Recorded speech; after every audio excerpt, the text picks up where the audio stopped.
ويريكم آياته فأي آيات الله تنكرون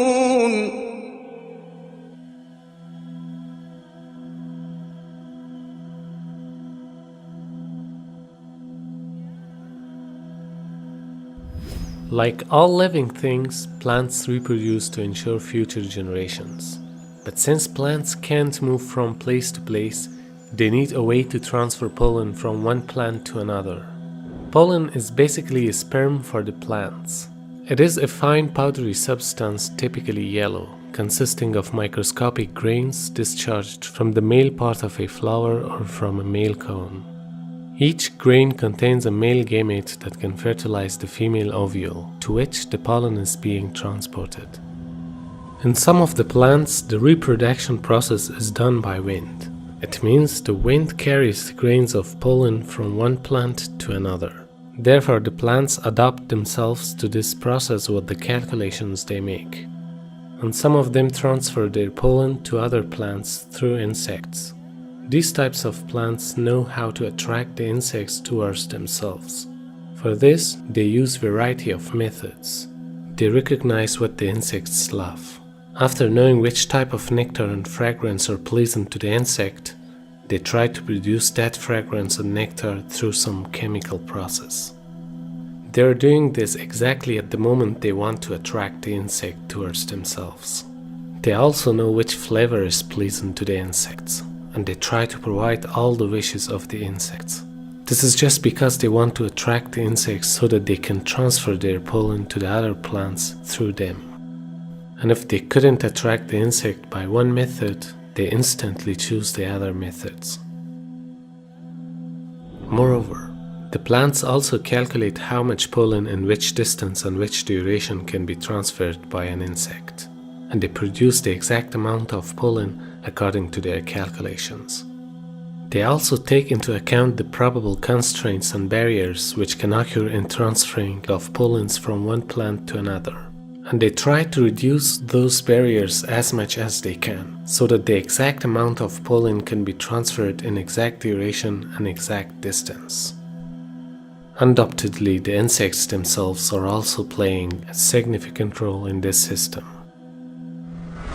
Of course, such a scenario is not rational, because this scenario undermines all the rules of logic. None of the mentioning strategies is possible by an ordinary plant, because they cannot determine the direction of the wind, they cannot measure the time, they cannot plan out any strategy for attracting the insect, or they cannot forecast the barriers in transferring the pollen to the other plants. It is obvious that a creature without intellect cannot do all these calculations, because they don't have the knowledge to accomplish all these extraordinary activities. They even don't have the correct information about their own selves. So who is responsible for these precise calculations which facilitate the reproduction mechanism in plants? If we assume that they are doing it instinctively, it wouldn't be correct, because it still cannot provide any explanation for the harmony between the wind, the insect, and the plants in this mechanism. In fact, the harmony which facilitates this mechanism to happen needs a designer who created the plants, the wind, and the insects, a designer who knows the needs of these creatures very well, a designer who designed and controls this system.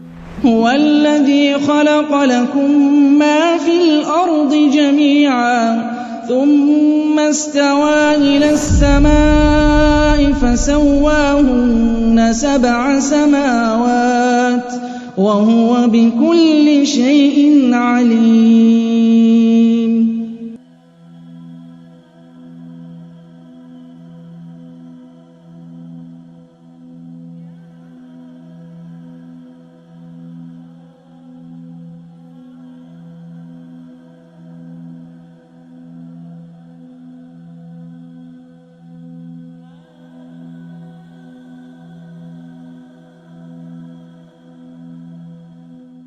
وأوحى ربك إلى النحل أن اتخذي من الجبال بيوتا ومن الشجر ومما يعرشون ثم كلي من كل الثمرات فاسلكي سبل ربك ذللا يخرج من بطونها شراب مختلف ألوانه فيه شفاء للناس إن في ذلك لآية لقوم يتفكرون.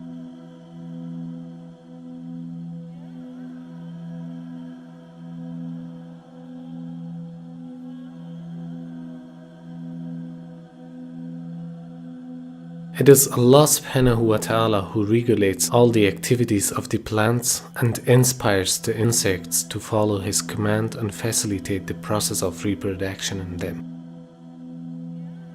Furthermore, the male and female genders in the plants and the role of wind in the reproduction process of plants, which have been discovered recently, are actually mentioned in the Quran 14 centuries ago. وأنزل من السماء ماء فأخرجنا به أزواجا من نبات شتى وأرسلنا الرياح لواقح فأنزلنا من السماء ماء فأسقيناكموه وما أنتم له بخازنين